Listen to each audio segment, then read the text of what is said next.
نحمدہ و نصلی علی رسولہ الکریم، اما بعد فاعوذ باللہ من الشیطان الرجیم، بسم اللہ الرحمن الرحیم۔ آج سورہ بقرہ کی آیت نمبر 101 سے شروع کریں گے۔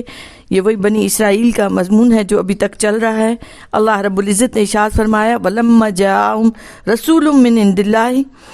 مُصَدِّقٌ لِّمَا مَعَهُمْ نَبَذَ فَرِيقٌ مِّنَ الَّذِينَ أُوتُوا الْكِتَابَ كِتَابَ اللَّهِ وَرَاءَ ظُهُورِهِمْ كَأَنَّهُمْ لَا يَعْلَمُونَ۔ اور جب آئے ان کے پاس رسول اللہ کی طرف سے تصدیق کرنے والا اس کتاب کی جو ان کے پاس ہے، تو پھینک دیا ایک جماعت نے اہل کتاب سے کتاب اللہ وراء ظہورہم، اللہ کی کتاب کو اپنی پشت کے پیچھے، کأنہم لا یعلمون، جیسے کہ وہ کچھ جانتے ہی نہیں۔ ان آیات سے معلوم ہوتا ہے کہ یہود کے 4 فرقے تھے۔ ایک توریت پر ایمان لایا اور اس نے اس کے حقوق کو ادا بھی کیا، یہ مومنین کہلائے، اہل کتاب کہلائے۔ ان کی تعداد تھوڑی ہے اور اکثرهم سے ان کا پتہ چلتا ہے۔ دوسرا فرقہ جس نے بالاعلان توریت کے عہد کو توڑا، اعلانیہ یعنی توریت کے عہد توڑ دیے اور اس کی حدود سے باہر ہوئے، سرکشی اختیار کی، نبذہ فریق منہم میں ان کا بیان ہے۔ تیسرا فرقہ وہ جس نے عہد شکنی کا اعلان تو نہیں کیا لیکن اپنے عمل سے عہد شکنی کرتے رہے، ان کا ذکر بل اکثرهم لا یؤمنون میں ہے۔ اور چوتھا فرقہ جس نے ظاہری طور پر تو عہد مانے اور باطن میں بغاوت اور عناد سے مخالفت کرتے رہے، یہ تصنع سے جاہل بنتے رہے، تو ان کا ذکر کأنہم لا یعلمون میں ہے کہ گویا کہ وہ جانتے ہی نہیں ہیں۔ تو یہ ان 4 فرقوں کا ذکر ہو رہا ہے یہاں، اور یہاں یہ بھی پتہ چلتا ہے کہ یہود نے نبی پاک صلی اللہ علیہ وآلہ وسلم سے حسد کے باعث اپنی کتاب توریت کو بھی پس پشت ڈال دیا۔ اس کے بعد اگلی آیت مبارکہ میں ارشاد باری تعالیٰ ہے، وَاتَّبَعُوا مَا تَتْلُو الشَّيَاطِينُ عَلَىٰ مُلْكِ سُلَيْمَانَ، کہ وہ پیروی کرنے لگے اس کی جو پڑھا کرتے تھے شیطان علی ملک سلیمان، یا علافی کے معنوں میں ہے کہ سلیمان علیہ السلام کے عہد حکومت میں۔ یہاں یہود کی تاریخ کا ایک تاریخ صفحہ پیش کیا جا رہا ہے، اور آگے فرمایا وما کفر سلیمان، حالانکہ سلیمان علیہ السلام نے کوئی کفر نہیں کیا، ولیکن الشیاطین کفروا یعلمون الناس السحر، بلکہ شیطانوں نے ہی کفر کیا، سکھایا کرتے تھے لوگوں کو جادو، وما انزل علی الملکین، نیز وہ بھی جو اتارا گیا 2 فرشتوں پر، ببابل ہاروت و ماروت، شہر بابل میں جن کے نام ہاروت اور ماروت تھے، وما یعلمان من احد، اور کچھ نہ سکھاتے تھے وہ دونوں کسی کو، حتی یقولا، یہاں تک کہ جب تک یہ نہ کہہ لیتے، انما نحن فتنۃ فلا تکفر، کہ ہم تو نری آزمائش میں ہے تو تم کفر مت کرنا، ان پر عمل کر کے کافر مت ہو جاؤ۔ فَيَتَعَلَّمُونَ مِنْهُمَا مَا يُفَرِّقُونَ بِهِ بَيْنَ الْمَرْءِ وَزَوْجِهِ، اس کے باوجود لوگ سیکھتے رہے ان دونوں سے وہ منتر جو جدائی جس سے ڈال دیتے تھے شوہر اور اس کی بیوی میں۔ یفرقون بی بین المرء وزوجہ، یعنی زوجین میں تفرقہ اور جدائی ڈال دیتے تھے۔ وما ہم بدعارین بی من احد الا باذن اللہ، اور وہ ضرر نہیں پہنچا سکتے اپنے جادو منتر سے کسی کو بغیر اللہ کے ارادے کے۔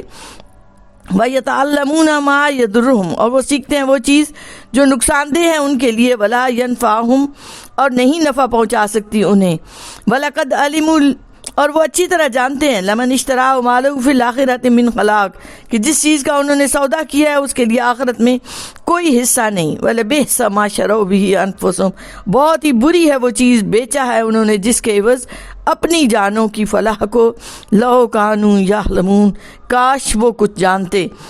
ولو انہم آمنوا، اور اگر وہ ایمان لے آتے، واتقوا، اور پرہیزگار بنتے، لمثوبۃ من عند اللہ خیر، تو اس کا ثواب اللہ کے ہاں بہت ہی اچھا ہوتا۔ لو کانوا یعلمون، پھر فرمایا جا رہا ہے کاش کہ وہ کچھ جانتے، حقیقت میں وہ سمجھ سکتے، یعنی وہ دانا ہرگز نہیں ہے۔ اب یہ وہ تاریخ صفحہ جس کا میں نے ذکر کیا کہ جو یہاں جس کے بارے میں یہ پوری آیت مبارکہ بیان کی جا رہی ہے، کہ جب قومیں اپنے عروج پر ہوتی ہیں تو اپنے اس عروج کے زمانے میں ہمت سے، محنت سے اپنے لیے بلند مقام کی طرف اور سفر کرتی رہتی ہیں، اور زوال کے دور میں یہ خواہش تو رہتی ہے کہ وہ جو ہمارے اسلاف کو جو مقامات حاصل تھے، جو بلند چیزیں حاصل تھیں، وہ ہم بھی حاصل کر سکیں، لیکن ہمت پست، حوصلے شکستہ، ایثار نہ کرنا، قربانی نہ کرنا، آگے نہ بڑھنا، یعنی یہ 2 چیزیں کہ ایک بندہ اپنا مفاد چھوڑنے کو تیار ہو اور دوسرا ہمت اور حوصلہ کرے، تو جب یہ دونوں چیزیں نہیں ہوتی تو پھر وہ کیا کرتے ہیں؟ جادو اور منتر کا سہارا لینے لگتے ہیں تاکہ اپنے بزرگوں کی عظمت کا تاج بھی انہیں ملتا رہے اور انہیں کرنا بھی کچھ نہ پڑے۔ اسی طرح یہود کا بھی جب دور زوال شروع ہوا تو سچی عزت اور عظمت کی بلندیوں تک لے جانے والا سیدھا راستہ جس کی نشاندہی تورات نے کی، اس پر چلنا ان کے لیے دشوار ہو گیا، اور جھوٹے وقار کو برقرار رکھنے کے لیے انہوں نے جادو وغیرہ کا سہارا لینا شروع کر دیا۔ اس آیت مبارکہ میں ان کی اسی بے راہ روی کا ذکر ہو رہا ہے، اور یہاں حضرت سلیمان علیہ السلام کا بھی ذکر آیا ہے، اور حضرت سلیمان علیہ السلام پر انہوں نے یہ تہمت لگائی، یہ بہتان لگایا کہ وہ بھی جو تھے انہوں نے آخری دور میں اللہ کو چھوڑ دیا تھا۔ اور یہاں غور کریں تو دیکھیں حضرت سلیمان علیہ السلام کی اللہ رب العزت نے اس سے برات کا اعلان کیا ہے۔ میں آپ کے سامنے ایک چند جملے رکھ رہی ہوں، یہ ان کی بائبل کے الفاظ ہیں، اور بائبل کے باب نمبر 11 آیت نمبر 1 تا 9 تک انہوں نے حضرت سلیمان علیہ السلام کے بارے میں کیا لکھا کہ سلیمان علیہ السلام بادشاہ فرعون کی بیٹی کے علاوہ بہت سی اجنبی عورتوں سے وہ محبت کرنے لگا، عشق کا دم بھرنے لگا،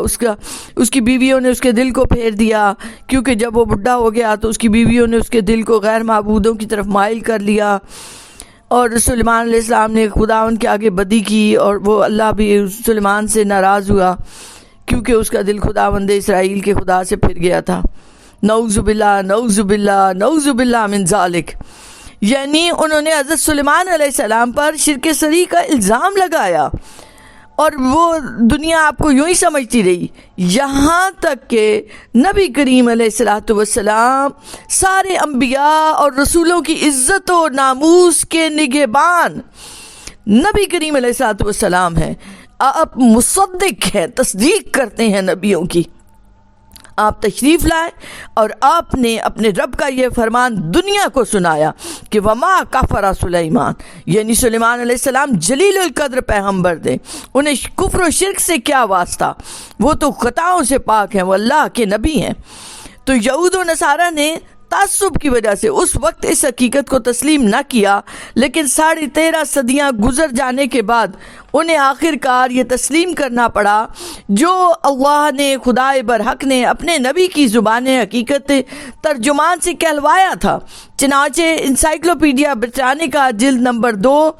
952 نمبر صفحے پر محققین کو یہ لکھنا پڑا کہ سلیمان علیہ السلام خدائے واحد کے مخلص پرستار تھے۔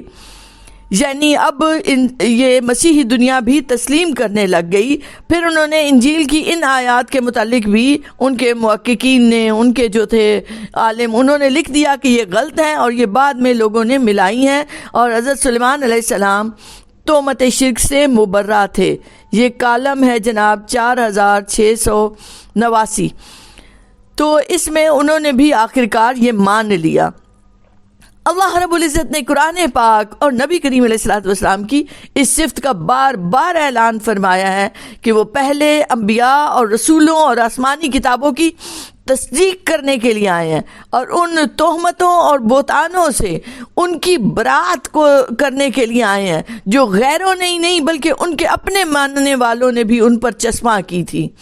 سبحان اللہ سبحان اللہ۔ اور میرے آقا صلی اللہ علیہ وآلہ وسلم نے بتا دیا کہ وہ اللہ کے رسول ہیں، وما کفر سلیمان، اور اللہ کے سلیمان علیہ السلام نے کوئی کفر نہیں کیا۔ اب آتے ہیں اس میں جو ذکر ہے کہ ما تتلو الشیاطین، تتلو اگر تلاوت سے ہو تو اس کا مطلب ہے کہ پڑھنا، پھر بنتا ہے کہ شیطان جو پڑھا کرتے تھے وہ اس کی پیروی کرنے لگے۔ اگر اس سے دوسرا تلاو سے لیا جائے تو اس کا مطلب یہ ہے کہ اس کا پیروی کرنے لگ گئے شیطان کی، اور اس کا ایک معنی بہتان باندھنا بھی ہے۔ اس صورت میں پھر اس آیت کا یہ معنی ہوگا کہ یہود پیروی کرنے لگے اس چیز کی جس کا شیطان حضرت سلیمان علیہ السلام پر بہتان باندھا کرتے تھے۔ حضرت سلیمان علیہ السلام کے زمانے میں جب شیاطین جادو سیکھنے لگ گئے اور سکھانے لگ گئے بنی اسرائیل کو، تو آپ نے انہیں اس سے روکا، ان کی کتابیں لے کر اپنی کرسی کے نیچے دفن کر دی۔ حضرت سلیمان علیہ السلام کی وفات کے بعد شیاطین نے وہ کتابیں نکلوائیں اپنے چیلوں سے اور لوگوں سے کہا کہ سلیمان علیہ السلام تو انہی کتابوں کے زور سے سلطنت اور حکومت کرتے تھے، اور بنی اسرائیل کے جو صالح لوگ تھے، علماء تھے، انہوں نے تو اس کا انکار کیا، لیکن جو ان کے ہاں بھی شر پسند لوگ تھے، جاہل تھے، انہوں نے جادو کا علم جو تھا اسے حضرت سلیمان علیہ السلام سے نسبت دے کر اس کو سیکھنے کے لیے وہ ٹوٹ پڑے۔ انہوں نے انبیاء کی کتابوں کو چھوڑ دیا، احکامات کو چھوڑ دیا، اور حضرت سلیمان علیہ السلام پر ملامت شروع کر دی، یہاں تک کہ نبی کریم علیہ السلام نے ان کے بارے میں برات میں یہ آیات نازل کی۔ یہ سحر جادو کیا ہے؟ اس کا لفظی معنی دیکھیں تو کسی چیز کی حقیقت کو بدل دینا۔ گویا جب جادوگر جھوٹ کو سچ کر کے دکھاتا ہے، چیزوں کی حقیقت کے خلاف نظر آنے لگ جاتی ہیں، تو گویا ایسے جیسے اس نے اس شے کی حقیقت کو بدل دیا۔ یہ تو ایک لغوی معنی ہے، مگر اصطلاحی معنی تو دیکھیں تو کیا ہے کہ ایسے الفاظ اور اعمال کا